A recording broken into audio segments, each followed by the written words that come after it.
आगरा का नाम लेने से आपको क्या याद आता है? ताजमहल। और क्या याद आता है? क्या कहा? पेठा। यम्मी होता है ना?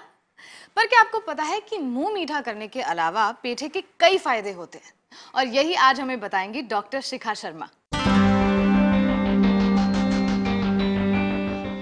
हाय, I am doctor Shikha Sharma. गर्मियों में एक बहुत ही इम्पॉर्टेंट सब्जी होती है पेठे की सब्जी।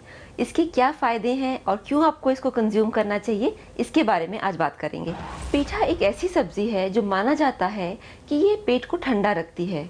इनफैक्ट ये हमारे खून के लिए, हमारे ब्लड में अगर कोई डिसऑर्डर हो या जैसे उसका पीएच अल्कलाइन से एसिड होता जा रहा हो, उसके लिए भी बहुत अच्छी मानी जाती है। आयुर्वेद में पेठे का भी जिक्र है।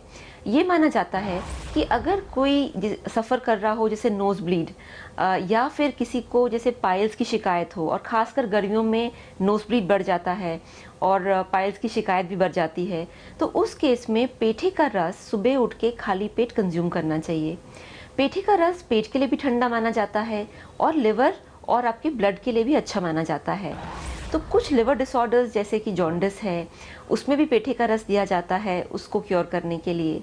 इसी तरीके से जैसे कि यूरिन में अगर कोई इन्फेक्शन है, तो कई लोग जैसे गर्मी के मौसम में उनको लगता है कि जैसे बर्निंग सेंसेशन हो रही है, तो अगर वो पेठे का रस सुबह उठ के पिए एंड खासकर जैसे 1 महीना पूरा कंज्यूम करें, तो वो देखेंगे कि जो बर्निंग मिक्टुरेशन या जैसे यूरिन का जो बर्निंग है, उसमें उनको काफ़ी फ़ायदा नज़र आएगा। तो पेठा एक ऐसी सब्जी है जिसके एक्चुअली कई गुण हैं एंड खासकर गर्मियों के मौसम में ये आपके पेट को भी ठंडा रखेगा, आपके लिवर को भी ठंडा रखेगा और आपकी त्वचा में अगर एक्ने वगैरह की कोई शिकायत है उसको भी कंट्रोल करेगा। कई लोग जिनको अस्थमा है, यानी कि सांस लेने में जिनको तकलीफ है और एलर्जी है, अगर वो भी पेठे का कंजम्पशन करें, यानी कि गर्मियों के मौसम में पेठे का रस इस्तेमाल करें, तो वो देखेंगे कि सर्दियों के मौसम में या चेंज सीजन में उनको इतना ज़्यादा एलर्जी या अस्थमा नहीं तकलीफ देगा। तो पेठा एक ऐसी सब्जी है जो आमतौर पे गर्मियों में मिलती है और ये इतनी सस्ती है कि एक्चुअली आप इसको कंज्यूम कर सकते हैं बहुत रेगुलरली। तो ये सब थे पेठे के फ़ायदे।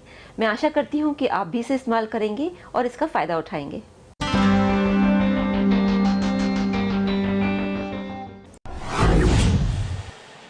तो भाई पेठा खाइए किसी भी फॉर्म में, और साथ ही याद रखिएगा वो बातें जो डॉक्टर शिखा ने हमें बताई है।